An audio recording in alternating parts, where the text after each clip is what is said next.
안녕하세요. 2020년 6월에 뼈와 림프까지 암이 전이되어서 4기 유방암 진단받은 그럼에도 감사하고요. 그럼에도 행복한 지윤입니다. 자, 오늘은 당신의 암은 가짜암이다라고 하는 이런 책을 예, 자, 소개해 드리려고 합니다. 곤도 마코토 선생님이 지으신 책인데요. 게이오 대학교 의학부를 수석으로 졸업하고 방사선과에 근무하면서 1976년에 미국으로 유학을 떠났고요. 그곳에서 의학 박사 학위를 취득했답니다.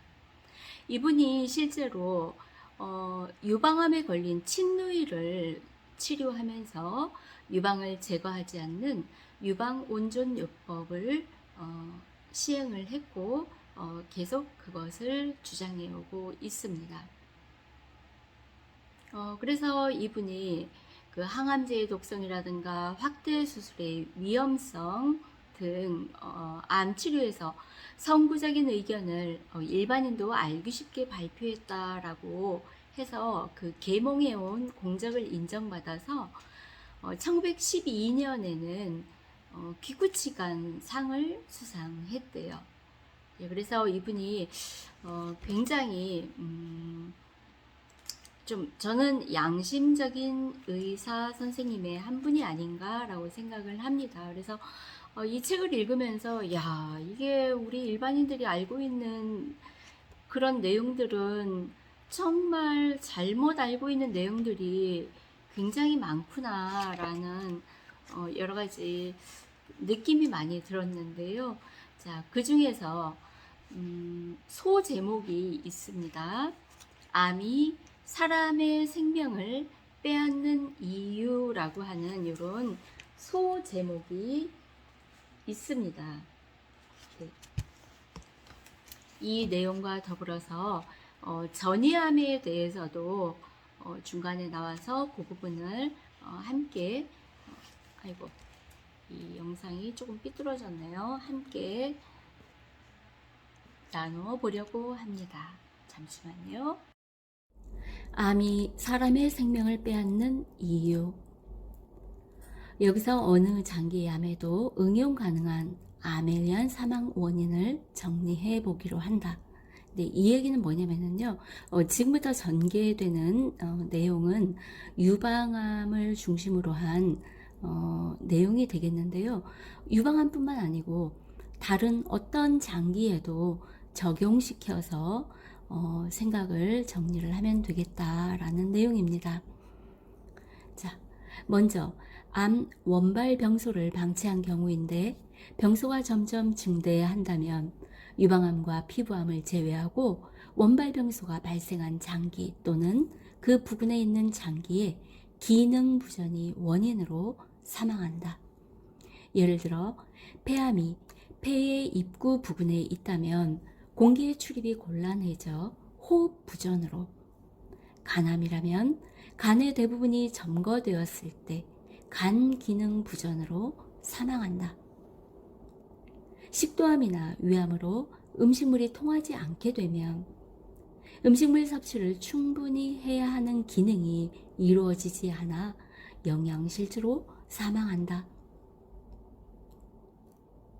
방광암이나 전립선암은 요로를 막아서 배뇨를 곤란하게 하기 때문에 신부전으로 사망하게 된다. 자궁경부암도 주변으로 침륜해서 두 개의 요관을 막으면 역시 신부전으로 사망한다. 네. 다만 현대에는 암이 점점 증대하는 데 치료하지 않는 경우는 매우 드물고 어떤 형태로든 치료가 이루어지므로 사망에는 여러 가지 수식이 붙는다. 바꿔 말하면 원발병소의 치료가 성공해서 재발이 나타나지 않는 경우에 암으로 사망한다면 장기 전이가 원인이다. 자, 이 얘기가 뭐냐면요. 원발병소의 치료가 성공해서, 그러니까 원발병소를 수술이나 이런 걸로 성공적으로 떼어내서 재발이 나타나지 않는 경우에 그 수술한 바로 그 장소에 재발이 나타나지 않는 경우에 그럼에도 그 환자가 암으로 사망을 한다면 그 원인은 장기 전이가 원인이다 라는 얘기입니다. 이 경우 전이된 장기의 기능 부전이 원인으로 사망한다. 폐에 전이한다면 호흡 부전으로, 간에 전이한다면 간 기능 부전으로 사망하게 되는 것이다. 다만 골 전이는 예외로, 그러니까 뼈 전이를 얘기하죠. 저도 뼈 전이거든요. 골 전이는 예외로 전이함에 의해서 뼈가 광범위하게 파괴되어도 그것이 원인으로 사망하는 경우는 거의 없대요. 단지 전신골수의 대부분이 암세포로 바뀐 경우에는 조혈장애를 원인으로 사망할 수는 있지만 매우 드물다. 이 얘기는 뭘까요? 우리의 혈액은 골수에서 만들어진다고 하죠. 뼈 속에 그 골수에서 피를 만들어낸다고 하는데요. 전신골수가 대부분 암으로 바뀌면은 당연히 피를 제대로 잘 못 만들어내겠죠. 그런 조혈 장애를 원인으로 사망할 수는 있겠지만 이론적으로는 사망의 원인이 되기는 하겠지만 실질적으로는 매우 드물다라는 이야기입니다. 그리고 이제 그 옆에 괄호해 놓고 아주 작은 글씨로 이렇게 써 있어요. 조혈장애사에, 그러니까 피를 만들어내지 못해서 사망하는 그것의 압도적인 다수는 항암제가 원인이다. 네. 결국은 항암제 때문에 조혈장애가 생겨서 사망하는 경우가 사실은 압도적으로 많다라는 얘기예요. 네. 자, 또한 암 말기에는 영양 공급이나 항암제 치료의 목적으로 점적이 지속적으로 실시되는 경우가 많아서 이 경우 점적용 투부에 세균이 붙어서 번식하여 폐혈증이나 폐렴으로 사망하는 사람이 많이 있다. 그러니까 말기암인 경우에도 말기암 경우조차도 암 그 자체가 문제를 일으키기보다는 그 옆에 부수적인 어떤 환경이나 뭐 그런 요인들 때문에 사망을 하게 된다라는 거죠. 정확성을 기하기 위해서 좀 더 설명하면 원발병소를 방치한 경우에 모두가 원발병소의 증대를 원인으로 사망하는 것이 아니라 원발병소가 커져서 그래서 사망하는 것이 아니라 장기 전이를 원인으로 사망하는 사람이 있다. 장기 전이 때문에 사망을 한다는 거죠. 예를 들어 위암을 방치하면 위 내부는 넓어서 원발병소가 상당히 커져도 폐색증이 나타나지 않는 경우도 있다. 이 경우 한편으로 폐전이가 자라는 경우, 그러니까 폐전이가 돼서, 그러니까 이 위암 환자가 폐전이가 됐을 경우에 그 폐암이 자라서 커져서 생기는 경우, 그런 경우가 생기면 결국은 호흡 부전으로 사망하게 되는 것이다. 결국은 이 사람은 위암에 걸렸고 폐로 전이가 돼서 그 폐전이가 말하자면 커져서 결국은 폐로 인한 호흡 부전으로 사망을 하게 되는 거지 암 때문에 사망을 하는 건 아니다라는 얘기를 하고 있습니다. 이해가 되시나요? 네. 이상을 요약하면 암으로 사망하는 것은 암에서 특수한 물질이 나와서가 아니라 암이 침투한 장기가 중요한 기능을 하는 경우에 그 기능을 방해할 정도의 크기로 자라기 때문이다. 네. 우리 사람 내장기관 중에서 사람 목숨하고 즉각적으로 연결된 장기가 4가지가 있대요. 그게 심장, 간, 폐, 신장이라고 합니다. 그래서 심장이 멈추면 죽고요. 간이 거의 그 기능을 다하면 사람은 죽고요. 폐 역시도 그 기능이 다하면 죽죠. 숨을 못 쉬니까. 그 다음에 신장도 마찬가지로 신장도 그 기능을 다하면 결국 죽음을 불러일으킬 수가 있다라는 거예요. 왜? 내 몸에 노폐물이 빠져나가질 못하니까. 독소로 가득 차겠죠. 그래서 이 4가지가 굉장히 중요한 장기인데요. 우리가 유방암에 걸렸던 어디 다른 데에 암이 생겼을 경우에 이 4가지로 장기 전이가 될 수가 있잖아요. 그랬을 경우에 이 장기가 굉장히 우리 몸에 중요한 기능을 하기 때문에 얘네들한테 침투한 그 암이 커지게 되면, 그래서 그 장기의 기능을 방해할 정도로 커지게 되면 그것 때문에 그것이 죽음의 원인이 되고 요인이 된다라는 얘기입니다. 그러니까 원래 원발암 자체 때문에 사람이 죽는 게 아니고 이렇게 중요한 장기로 전이가 되는 것, 그것이 더 어떻게 보면 그 죽음과 직결되는 얘기다라는 거예요. 그래서 암이 사람의 생명을 빼앗는 이유는 원발암 그 자체가 아니고 한 이 4가지 정도의 중요한 장기에 전이가 되었을 경우에 또 그 장기에 전이된 그 암이 굉장히 커져서 그 장기가 심장이면 심장, 간이면 간, 폐면 폐, 콩팥이면 콩팥이 그 제 기능을 잘 못할 정도로 암이 커졌을 경우에 사람의 생명을 빼앗아 간다라고 하는 게 지금 이 챕터의 중요한 결론입니다.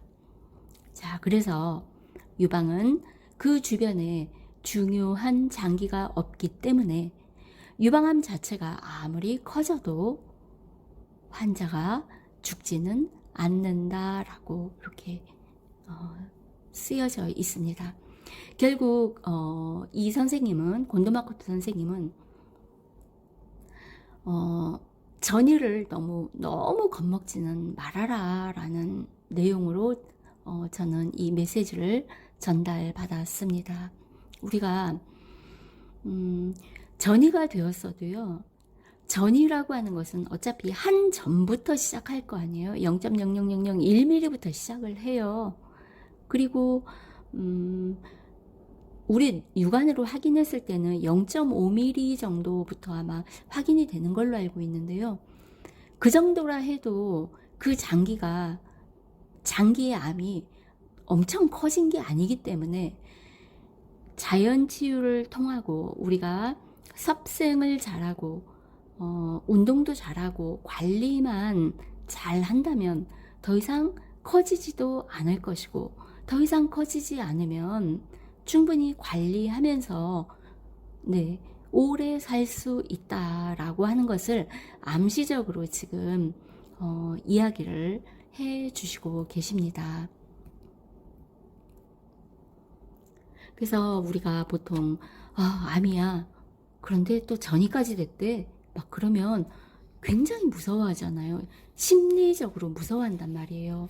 그런데 자세히 알고 보면 그렇게 겁먹을 내용도 사실은 아니다라는 거죠. 그런데 그 전이된 암을 방치한다거나 또는 너무 겁을 먹어버리면 이 전이암이 좋아라고 날뛰는 거예요. 그런 환경에서는. 네, 그러니까 그런 부분만 유의를 한다면 우리는 얼마든지 암에게 내 생명을 내어주지 않고 살아갈 수 있다라고 하는 내용입니다. 곤도마코토 선생님은 이제 그런 거죠. 우리가 보통 암이 전이됐대 그러면은 좀 사람이 정신이 없어지거든요. 저도 마찬가지였어요. 뼈전이가 있다고 했을 때 너무너무 놀래가지고 정말 정신이 없었어요. 네, 그런데 이 앞에서 읽어드렸던 바와 같이 뭐라고 해요? 뼈전이 그 자체 때문에 사망하는 일은 없다 라고 얘기를 하는 거예요. 네, 저는 이 곤도마코토 선생님이 그냥 이런 말씀 하신 게 아니거든요. 임상에서 몇십 년 동안 암 치료를 당신이 해보고 항암제 수술 방사선을 해봤음에도 불구하고 이게 다가 아니다 라는 걸 충분히 경험하고 나서 이 책을 쓰신 거거든요. 그래서 임상에 충분한 데이터를 가지고 이 책이 나온 거기 때문에 저는 오히려 이 선생님이 훨씬 좀 정직한 의사 선생님이 아닌가라고 하는 이미지를 많이 느낍니다. 자, 그 다음에 이제 내용은 오늘의 주 내용은 이것으로 끝입니다. 결국 결론은 뭐냐? 암 그 자체로 우리 우리 환자들이 사망하는 게 아니다. 암이 전이되었을 경우에 그 전이된 암이 아주 많이 커져서 그 기능이 사라지면, 그러니까 심장은 원래 이제 암에 안 걸리니까 제껴두고 폐가 폐에 전이가 됐는데 그게 엄청나게 커졌어요. 그러면 당연히 사람은 호흡을 못 하잖아요. 숨을 못 쉬면 그 어떤 생명체도 네, 죽게 되어 있죠.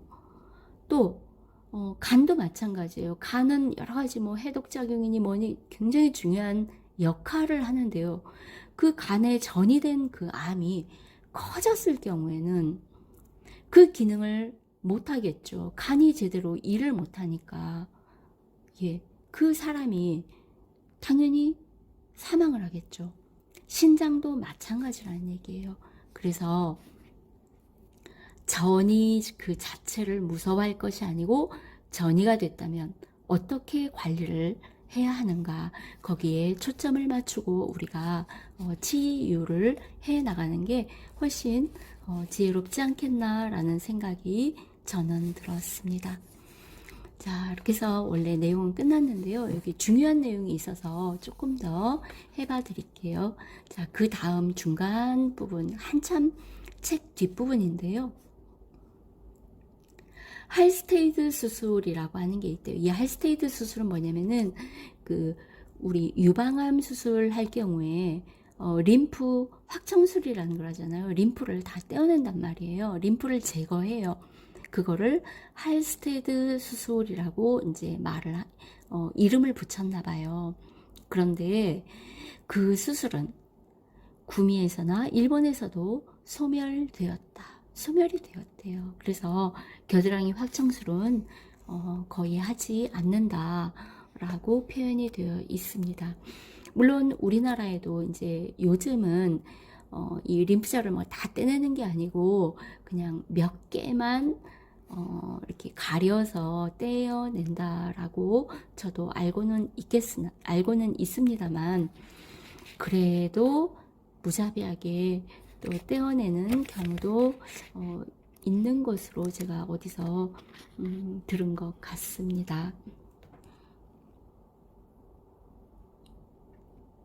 자, 그렇게 해서 이제 오늘은 여기까지 장기전이와 림프절 전이의 관계, 요게 또 이어져 있으니까, 내용이 이어져 있으니까 함께 해드릴게요. 장기전이와 림프절 전이의 관계. 그런데 전이에는 장기전이와 림프절 전이가 있다.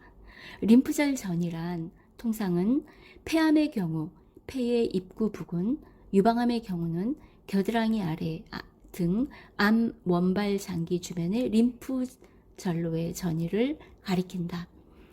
장기전이는 거의 예외 없이 숙주의 사인이 된다. 네, 아까도 설명드렸죠. 그러니까 장기전이가 됐는데 그 장기의 암이 아주 커졌을 때는 예외 없이 사망에 이르게 된다라는 내용이죠. 이에 대해 림프절 전이가 있더라도 곧바로 죽음의 운명이 다가오는 것이 아니라 장기 전이가 출현하지 않는 사람이 많다. 림프절 전이가 있더라도 꼭 장기 전이로 이어지는 것은 아니다라는 얘기예요.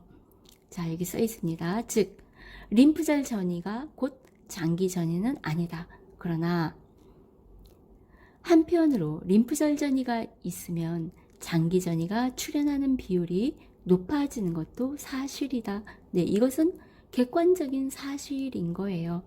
자, 그러나 이 문구의 저변에 깔려 있는 내용은 뭐냐면요.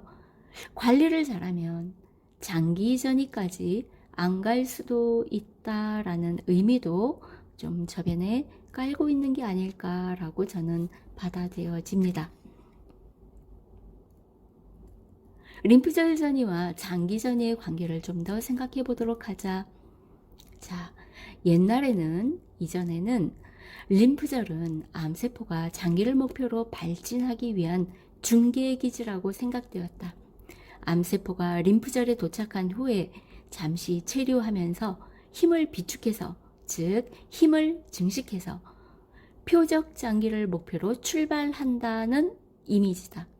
그러니까 이 암세포가 림프절에 머물면서 내가 힘이 막강해졌으니 어떤 장기로 이동해서 내 영역을 내 영역 표시를 할까, 깃발을 꽂으러 갈까, 막 이렇게 했단 말이에요. 네, 그런 생각으로 전이하는 암세포는 먼저 림프관에 들어가며 혈관 내에 직접 파고드는 것은 아니라는 것이다. 또한 암세포가 림프절에 머무는 시기가 있기 때문에 그 사이에 림프절을 확청하면, 통째로 절제하면 장기 전이를 방지하게 되는 것이다. 그런 이유로 확청수를 했다라는 거예요. 네, 그렇죠. 암세포가 림프절에 머물면서 내가 다른 뭐 간이나 폐나 뭐 어디로 튈까, 어디에 가서 내 깃발을 꼽을까, 막 이렇게 의기양양해서 막 그렇게 하고 있다 라면은 림프절의 절 자체, 암세포가 머물러 있는 그 림프절 자체를 통째로 제거하면 장기전이로 안 갈 거 아니에요. 다른 장기로 옮겨가지를 않을 거다라는 생각에서 림프절 확청 수술을 과감하게 했단 말이에요. 네, 자, 여기 써 있습니다. 그래서 위암, 유방암, 폐암, 식도암, 대장암 등에서 확청 범위의 확대가 시도되었다.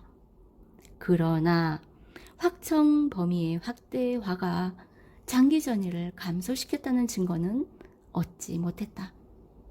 네, 그렇게 확청을 했어도 전이될 암은 전이가 되더라라는 얘기예요.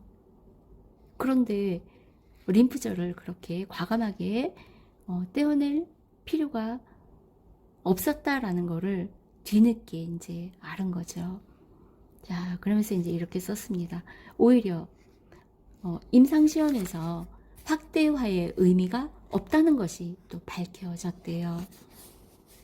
네. 자, 그렇다고 한다면 림프절 전이와 장기 전이의 관계는 다음과 같이 정리할 수 있을 것이다. 암세포는 혈관이나 림프관에도 침입한다. 림프관은 점점 모여서 최후는 굵은 림프관이 되어 혈관으로 열려 있기 때문에, 그러니까 혈관으로 연결이 되어 있기 때문에 암세포가 림프관에 들어가면 림프절에 머무르지 않는 한은, 림프절에 가만히 있지 않는 한은 최후에는 혈류를 탄다, 우리 혈관을 탄다 이거죠. 그러나 암세포가 혈류를 타더라도 표적장기의 혈관 벽에 달라붙기 위한 열쇠 물질이 없으면 장기 전이는 발생하지 않는다. 그렇기 때문에 림프절 전이가 있더라도 장기 전이가 없는 경우가 많이 발생하는 것이다. 네. 자, 이 내용은 사실은 조금 더 복잡한 설명이 필요해서요. 오늘은 이만 패스하겠습니다. 자, 두 번째. 림프절은 장기 전이로의 중개 기지는 아니지만 림프절 전이가 보이는 림프관 내에 파고들 수 없는 암세포보다 장기 전이가 성립할 가능성이 높다. 그런 의미에서 장기 전이의 일정한 잣대는 된다. 림프절 자체가 꼭 장기 전이로의 어떤 중개 기지 역할을 하는 건 아니지만, 네, 림프절에 없는 것보다 림프절에 암이 있다면 장기 전이가 성립할 가능성은 어느 정도는 높다. 네, 그 얘기입니다. 이거는 우리가 상식적으로 생각해 봤을 때도 납득이 될 만한 내용이지요. 자, 그런데 세 번째가 중요합니다. 림프절이 중개 기지가 아니기 때문에 아무리 확청을 하더라도 장기 전이의 방지는 되지 않는다. 자, 그래서 장기 전이가 되지 않기 위한 목적으로 림프절을 과감하게 잘라내는 것은 그것은 소용없는 일이다. 의미 없는 노력이다. 라는 내용을 시사하고 있습니다. 저는 이 책을 읽으면서 우리가 참 그동안 몰랐던 것이 너무 많구나 라고 생각을 했습니다. 그래서 굉장히 저로서는 암에 대한 이해를 조금 더 세심하고 깊이 있게 해줄 수 있는 내용이어서 여러분과 공유하려고 이렇게 영상을 만들어 봤습니다. 조금 더 알고 있으면요, 내 몸에 치유를 하고 하는데 올바른 방향을 잡을 수 있습니다. 그래서 여러분도 조금이나마 도움이 되었으면 하는 바람입니다. 도움이 되셨다면 구독과 좋아요 부탁드리겠습니다. 다음에 다시 새로운 영상으로 또 찾아뵙겠습니다.